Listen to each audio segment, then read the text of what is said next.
Hello అండి. ఇప్పుడు చెప్పబోయే కథ పేరు ఆడపిల్ల. ఈ కథని రచించిన వారు శేషు గారు. ఇక కథలోకి వెళ్ళిపోతే, ప్రశాంతికి ఆ రోజు డాక్టర్ దగ్గరికి వెళ్ళి వచ్చినప్పటి నుండి మనసులో లేదు. డాక్టర్ చెప్పిన మాటలు పదే పదే గుర్తుకు వస్తున్నాయి. అవి తలుచుకుంటేనే భయంగా ఉంది. తను తొలి కానుపు కోసం పుట్టింటికి వచ్చింది. అమ్మ, నాన్న, అన్న, వదిన అపురూపంగా చూసుకుంటున్నారు. తన భర్తకు మిలిటరీలో ఉద్యోగం. అయినా తాను అత్తగారింట్లోనే ఉండేది. భర్త పెళ్ళైన నెల్లాళ్ళకి సెలవు అయిపోయిందని వెళ్ళిపోయారు. ఆయన వెళ్ళిన కొద్ది రోజులకే తను గర్భవతి అని తెలిసింది. భర్తతో ఎక్కువ రోజులు కలిసి లేకపోవడం వల్ల అతనంటే భయం పూర్తిగా పోలేదు. తాను సహజంగానే భయస్తురాలు. అప్పుడే అటుగా వచ్చిన సునంద మరదలు ఏవో ఆలోచనలో ఉండటం చూసి దగ్గరకు వచ్చి భుజం మీద చెయ్యి వేసింది.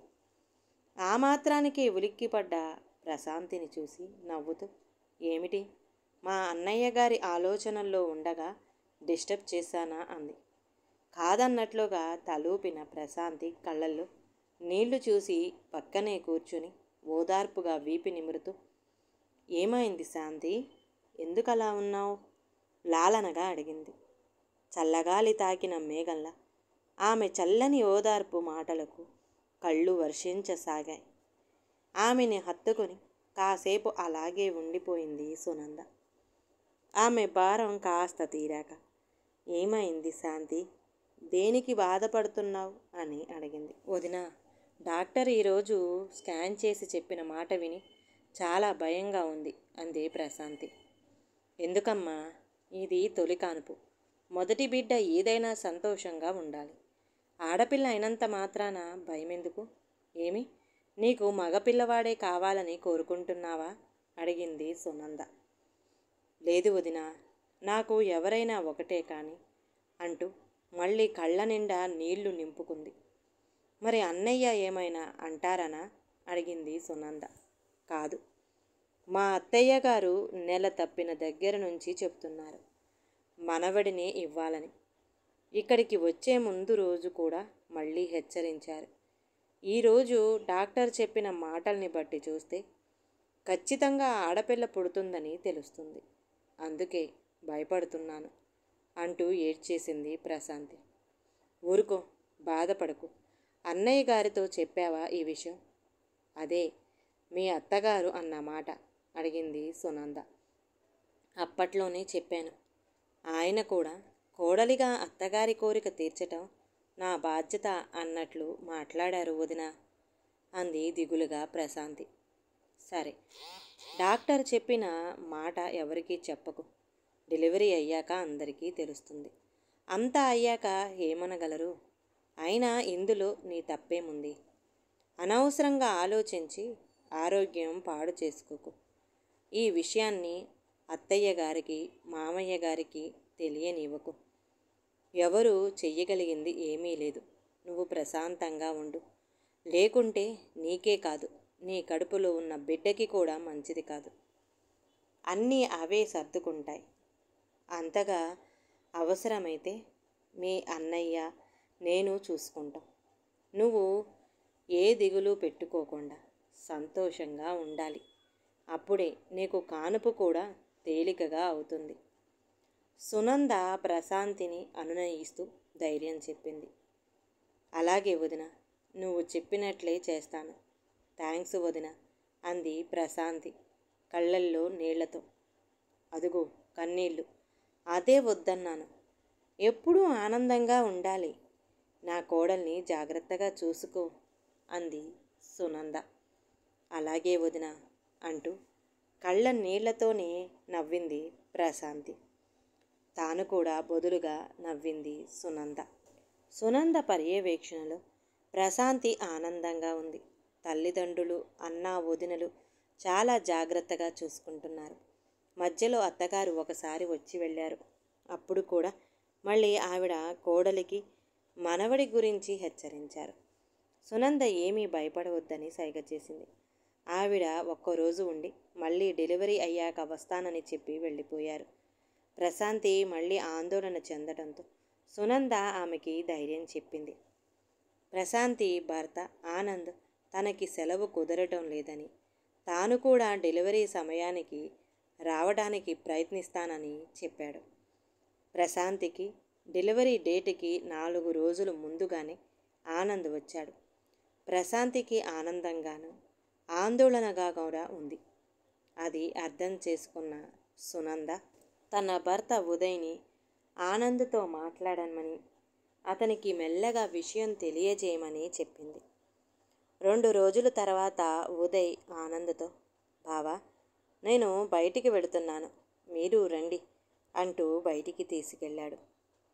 వాళ్ళిద్దరూ తిరిగి వచ్చేసరికి ఇంట్లో వాళ్ళు కంగారు పడుతున్నారు. ప్రశాంతికి అప్పుడే నొప్పులు మొదలయ్యాయి. వెంటనే డాక్టర్కి ఫోన్ చేసి ఆమె సలహాతో హాస్పిటల్లోకి తీసుకువెళ్ళారు. డాక్టర్ ఆమెను తిన్నగా లేబర్ రూమ్కి తీసుకుని వెళ్ళారు. బయట అందరూ ఆతృతగా వేచి చూస్తున్నారు. ఈలోపు ఆనంద్ వాళ్ళ అమ్మకి ఫోన్ చేసి చెప్పారు. 1 గంట తర్వాత డాక్టర్ బయటికి వచ్చి కొంచెం కష్టమైనా కానీ నార్మల్ డెలివరీ చేశామని, ఆడపిల్ల పుట్టిందని, తల్లి బిడ్డలు క్షేమమని చెప్పి కాసేపటిలో రూమ్కి మారుస్తారని, అప్పుడు చూడవచ్చని చెప్పారు. ఇంతలో నర్సు పాపని తీసుకువచ్చి చూపించింది. పాప ఆరోగ్యంగా ఉంది. అంతా చాలా ఆనందంగా ఉన్నారు. ఆనంద్ వెంటనే తల్లికి ఫోన్ చేసి చెప్పాడు. ఈలోపు ఉదయ్ వెళ్ళి స్వీట్ తేవడం, అందరి నోరు తీపి చేయడం జరిగింది. కొంచెం సేపు తర్వాత ప్రశాంతిని రూమ్కి మార్చడంతో అందరూ చూసి వచ్చారు. ఆనంద్ని అక్కడ ఉండమని మిగిలిన వారంతా ఇంటికి వెళ్ళారు. పాపని ప్రేమగా నిమిరి భార్య నుదుటిపై ముద్దు పెట్టాడు ఆనంద్. కొంచెం భయం తగ్గి, అత్తయ్య గారికి చెప్పారా అడిగింది ప్రశాంతి మెల్లగా. ఇందాకే చెప్పాను అమ్మకి, చాలా సంతోషించింది అన్నాడు చిన్నగా నవ్వుతూ. ఏమనలేదా విస్మయంగా అడిగింది. ఏమంటుంది, లక్ష్మీదేవి వెలిసిందని అన్నది అన్నాడు ఆనంద్. మరి నాతో ఆ రోజు అంది కించిత ఆశ్చర్యంగా. గట్టిగా నవ్వేశాడు ఆనంద్. ఏమన్నది, మనవడే కావాలి అని కదూ.